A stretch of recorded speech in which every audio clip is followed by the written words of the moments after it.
नमस्कार, स्वागत है आपका ज्योतिष दीपमाला में। आज पंडित जी हमें शंखचूर्ण और घातक कालसर्पियों के बारे में बताएंगे, तो चलिए शुरू करते हैं। धन्यवाद। जैसे कि आप देख रहे हैं कि 12 प्रकार के कालसर्पयोग, हम प्रत्येक दिन अलग अलग कालसर्प के बारे में आपको जानकारी दे रहे हैं। तो आज इसी कड़ी में हम 9 स्थान, जिसको शंखचूर्ण कालसर्प कहते हैं, और 10वां स्थान जिसको घातक कालसर्पयोग कहते हैं, आज हम उन्हीं के बारे में आपको बताएंगे।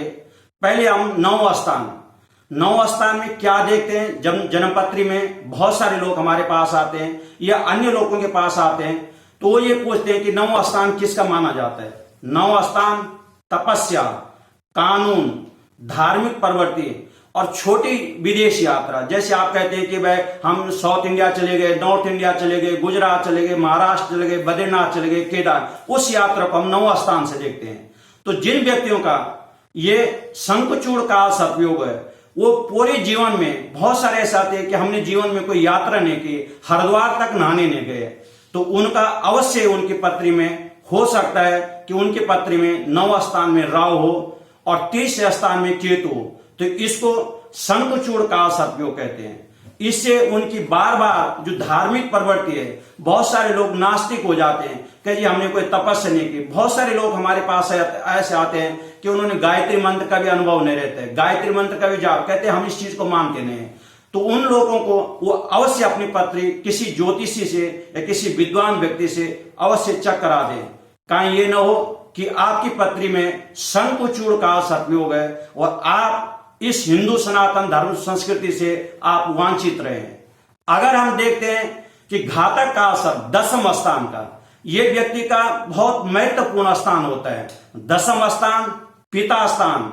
यह जो सरकारी नौकरी का जो लोग फॉर्म भरते हैं, या जो लोग पैतृक संपत्ति का भी, जिन लोगों का पैतृक संपत्ति में विवाद होता है, या जिनकी सरकारी नौकरी बार बार रुकावट आती है, बार बार इंटरव्यू देने के बाद भी उनकी सरकारी नौकरी नहीं लगती है, तो उनके पत्र में घातक कालसर्पयोग है। इसको 10वां स्थान को पिता स्थान भी और कर्म स्थान भी कहते हैं। आप जैसे कर्म करेंगे वैसे ही आपको रिजल्ट मिलेगा। तो कहीं ये ना हो कि आपका 10वां स्थान में राहु हो और चतुर्थ स्थान में आपका केतु हो, तो आप हमेशा व्यक्ति बच्चों को या अपना सरकारी नौकरी से आप वांछित रह जाएं।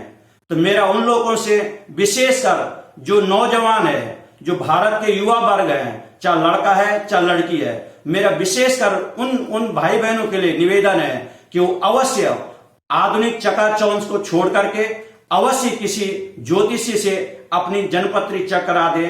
और अगर इसका आपका घातक कालसर्पयोग है तो अवश्य ही 25 जुलाई 2020 को इसकी शांति कराएं।